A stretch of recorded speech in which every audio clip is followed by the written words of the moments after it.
সঙ্গে জিবরাইল আমিন ডাকতে বলে, ইয়া রাসূলুল্লাহ, আদম নবী থেকে আপনি নবী পর্যন্ত কোন নবীর জন্য এত সুন্দর প্রাণী বাজেট করে নাই।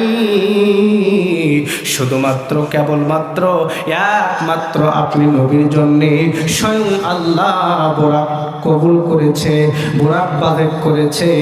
যেটা আপনি বিশ্ব নবীর জন্য বাজেট হয়, সেইটা আপনার গুনাহগার উম্মতদের জন্য কোশ্চেন কালেও বাজেট করা সম্ভব নয়।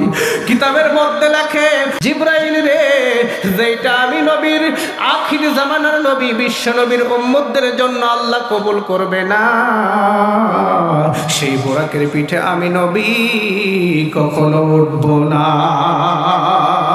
আল্লাহু আকবার বলে।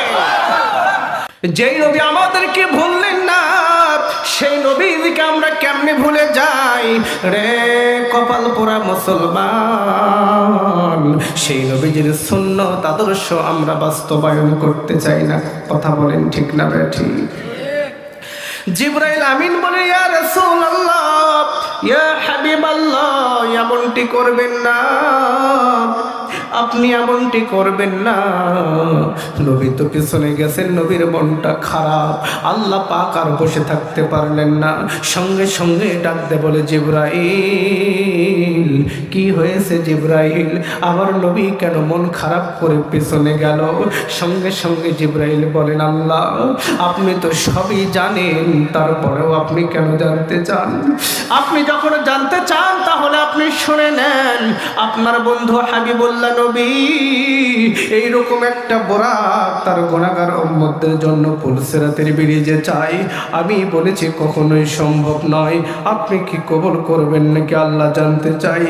আল্লাহ ডাকতে বলে, জিবরাইল তুমি আর করো না দেরি, চলে যাও তাড়াতাড়ি আমার নবীজির কানে কানে গিয়া বলে দাও, তারা যারা নেককার খাঁটি উম্মত যারা হবে, তারা যারা সুন্নাত আদর্শ মান্যওয়ালা উম্মত যারা হবে, এই সকল খাঁটি উম্মতদের জন্যে পুলসিরাতের ব্রিজে প্রত্যেকটা উম্মতের জন্যে একটা করে বোরাক আমি কবুল করলাম। আল্লাহু আকবার বলে। যেই নবীজির জন্য আমরা এরকম বোরাক পাবো, সেই নবীজির প্রতি আমাদের ভালোবাসার দরকার আছে না নাই? বলে, আমাদের মহাব্বত করার দরকার আছে না নাই? আমি বিশ্বাস করি মুসলমান, এই এলাকার মানুষ নবীজির জন্য কলিজা পর্যন্ত দিতে প্রস্তুত, ঠিক কিনা বলেন? তার কারণ আল্লাহর নবী হাদিস শরীফের মধ্যে বলেছেন, লা ইউমিনু আহাদুকুম হাত্তা আকুনা হাব্বা